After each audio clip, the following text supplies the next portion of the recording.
Doctor Bhupen হাজৰিকাৰ জন্ম শতবৰ্ষ উদযাপন সমিতিৰ সহযোগত ডিগবৈত ভাৰত ৰত্ন সুধাকণ্ঠ ডক্টৰ ভূপেন হাজৰিকাৰ জন্ম শতবাৰ্ষিকী উদযাপন।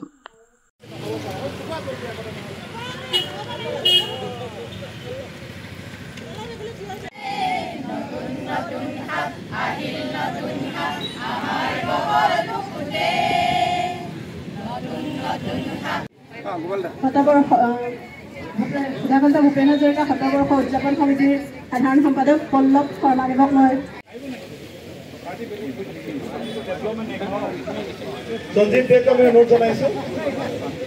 ৰাজকমল কোঁৱৰ, যদু সোণোৱাল, মথুৰা দাস, আমি তেখেতসকলক অনুৰোধ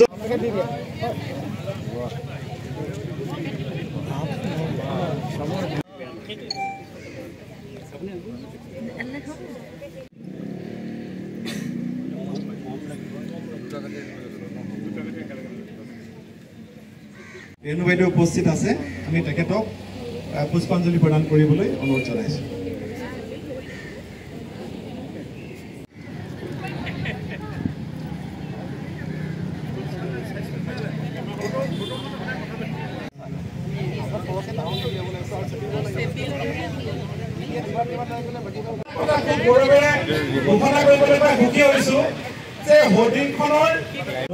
তথা আমাৰ উদযাপন সমিতিৰ এগৰাকী সন্মানীয় উপদেষ্টা দিলীপ ভট্টাচাৰ্য ডাঙৰীয়া উপস্থিত আছে।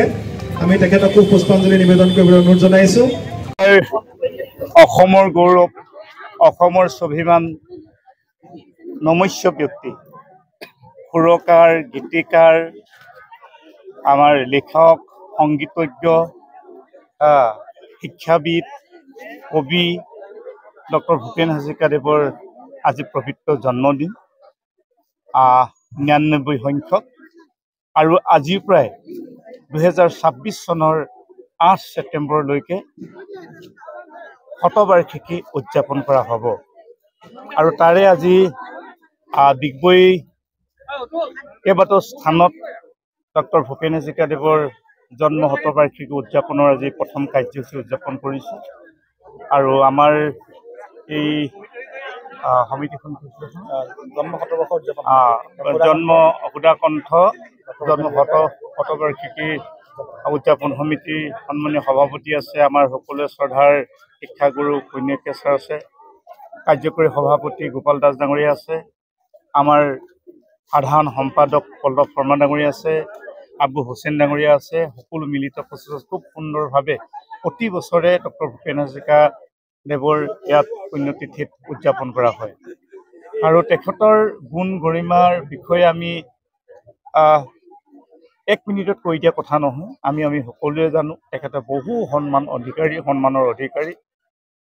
2021 চনত মৰণোত্তৰভাৱে তেখেতে ভাৰত ৰত্ন সন্মান ভাৰত চৰকাৰে দিছে। অসম ৰত্ন পাইছে, অসম ৰত্ন সন্মান পাইছে। আমি আজি সকলো ডিগবৈ মূলীয়াবাৰী স্থিত চিতাভস্মসহ সুধাকণ্ঠ ডক্টৰ ভূপেন হাজৰিকাৰ যি প্ৰতিমূৰ্তিস্থলী আছে, সেই প্ৰতিমূৰ্তিস্থলীত সমবেত হৈছোঁ। আজি তেখেতৰ 99 সংখ্যক জন্মবাৰ্ষিকী। আমি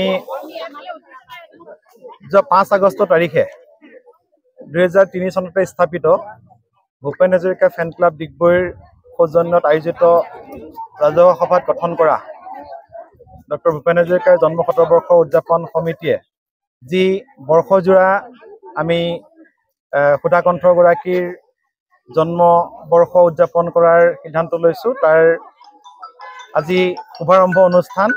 আজি আমি দিনজোৰা কাৰ্যসূচীৰে এই বৰ্ষজোৰা জন্ম শতবৰ্ষ উদযাপনৰ শুভাৰম্ভ অনুষ্ঠান আৰু লগতে 99 সংখ্যক জন্মবাৰ্ষিকী আজি আমি উদযাপন কৰিছোঁ। ইতিমধ্যে সুধাকণ্ঠগৰাকীৰ প্ৰতিমূৰ্তিৰ সন্মুখত বন্তি প্ৰজ্বলন আৰু পুষ্পাঞ্জলি নিবেদনেৰে আমাৰ দিনজোৰা কাৰ্যসূচী শুভাৰম্ভ হৈছে।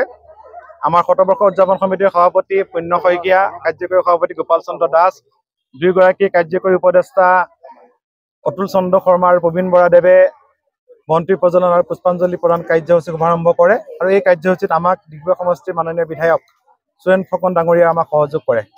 এই বন্তি প্ৰজ্বলন আৰু পুষ্পাঞ্জলি নিবেদন কাৰ্যসূচীৰ পাছতেই আপোনালোকে দেখিছে আমি এখন শতবৰ্ষ হোৰ্ডিং আমাৰ বৰ্ষজোৰা কাৰ্যসূচীৰ চমু ৰূপৰেখা সন্নিৱিষ্ট এখনি আমি হোৰ্ডিং ইতিমধ্যে উন্মোচন কৰিছোঁ। আমাৰ সভাপতি পুণ্য শইকীয়াদেৱে আমাৰ বিধায়ক মহোদয় তথা অন্যান্য সকলৰ সহযোগত এই হোৰ্ডিংখন উন্মোচন কৰে।